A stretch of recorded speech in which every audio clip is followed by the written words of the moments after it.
Subscribe our YouTube channel and watch our videos. واقعہ کربلا پر جو پہلی کتاب لکھی گئی وہ مقتل حسین تھی۔ یہ واقعہ کربلا کے 100 سال بعد لکھی گئی۔ اب آپ اندازہ لگا لیں کہ اس میں کتنی حقیقت ہے۔ مصنف کا نام ابو مخنف ہے، حقیقی نام لوط بن یحییٰ ہے، نسلاً کوفی ہے۔ تمام ائمہ کرام کے مطابق غیر ثقہ، کاذب، قصہ گو اور متروک ہے۔ آج ذاکرین اسی کتاب میں لکھے گئے قصے سنا کر داد وصول کرتے ہیں۔ دراصل یہ پہلی کتاب تھی جس کے ذریعے کوفیوں کے گناہوں کو چھپانے کی کوشش کی گئی۔ کوفیوں کا واقعہ کربلا میں ملوث ہونے کا سب سے بڑا ثبوت روایت میں اس طرح وارد ہوا ہے کہ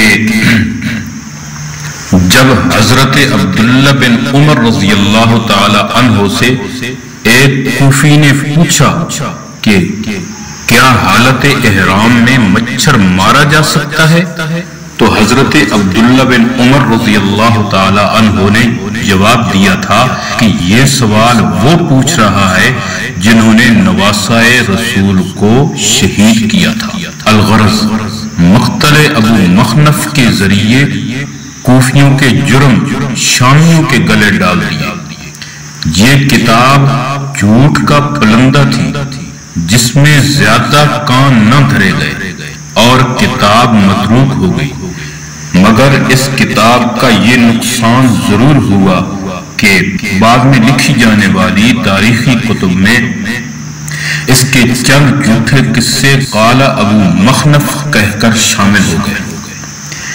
زیادہ تر تاریخ طبری میں قال ابو مخنف کہہ کر یہ جھوٹے قصے شامل کیے گئے ہیں۔ امید ہے دوستو ویڈیو پسند آئی ہوگی۔